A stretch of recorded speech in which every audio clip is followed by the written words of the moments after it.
Welcome back sa kusina ni Tita Chin. Kung bago ka lang dito sa channel ko, please hit the subscribe button and smash that notification bell para lagi po kayong updated sa mga videos na i-upload ko. Hello everyone! Ngayon ay gagawa tayo ng panghimagas. Gagawa ako ng buko. Well, I would like to think it's a buko salad, but well. Yeah, so gagamit tayo ng coconut meat, young coconut meat, in a can. Yan.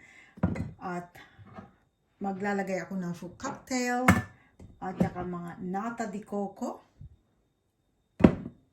and a kaong. Ayan, pagsamasamahin natin yan. And ito, papakita ko sa inyo kung paano ko gagawin yung coconut meat na yan. Alright, so biakin na natin yung nyug, yung buko. Yan.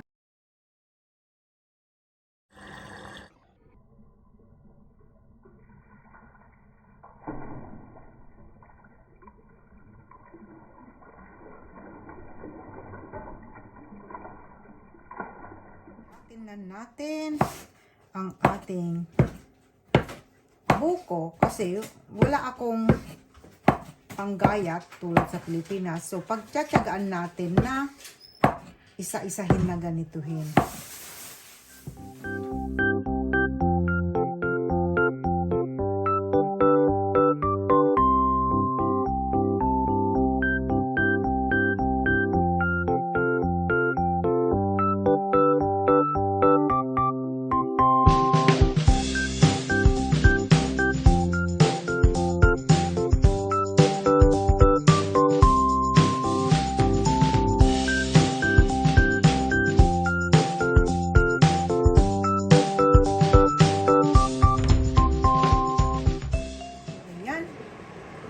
Nahiwa-hiwa na natin ang ating, nagayat na natin yung ating buko. Yan. Release natin ang pressure nito. There. Same with this. Release the pressure. There.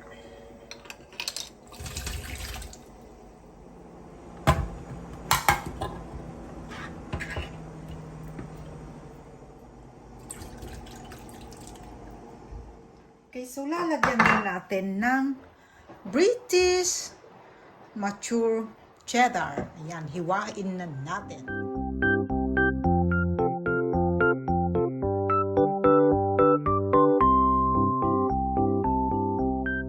Okay, so buksan natin ang ating condensed milk.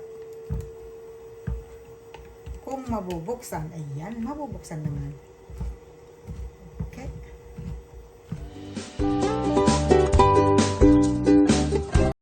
Okay, so atin na rin buksan ng ating fresh British double cream. Yan tong ating gagamitin. Yan. Okay, so aking ihalo dito. Ano pala?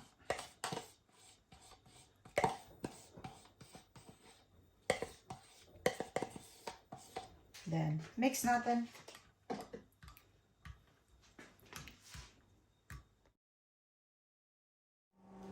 Okay, so they are all now ready, our ingredients. So all we have to do now is to mix them together in a big bowl. Okay.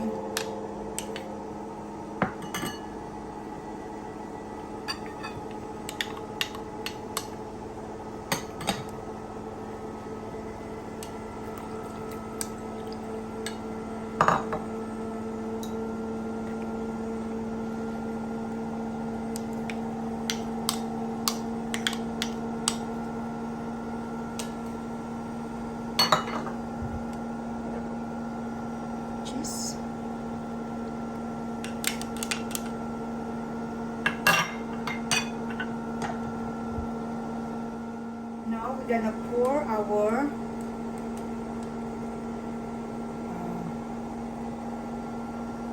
cream and the mixture of cream and condensed milk.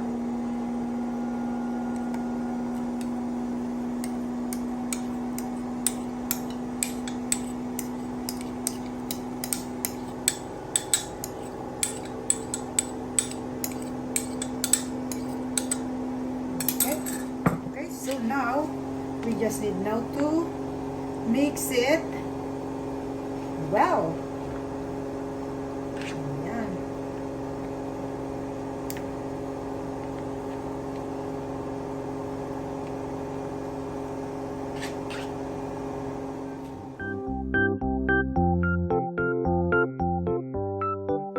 So here it is, our buko salad or maybe fruit salad.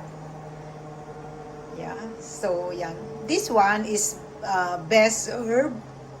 It is best served when it is cold. So what we're gonna do next is to put a cling film, cover with cling film, and put it on the fridge. All right. Thank you for watching. Bye bye. Thank you so much for joining me in my premiere.